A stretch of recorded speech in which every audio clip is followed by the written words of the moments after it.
అంటే మోషేకు ఉన్నటువంటి గుణం ఏంటి తెలుసా?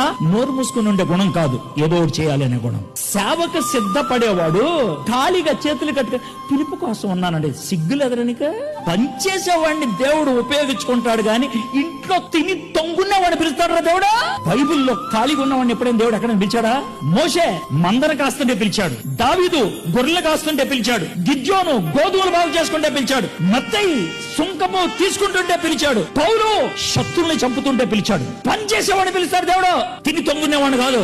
షాప్కి వెళ్ళావు, ₹2 పెన్ను తీసుకున్నావు, పెన్ను కొనుక్కోగానే ఏం చేస్తావు? రాస్తుందా లేదు చూస్తావు, రాస్తే తీసుకెళ్తావు, రాయిపోతే ఏం చేస్తావు?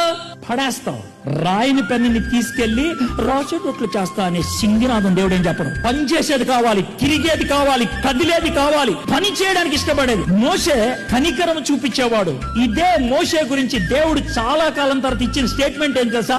మా ఇంటంతట్లో నమ్మకమైన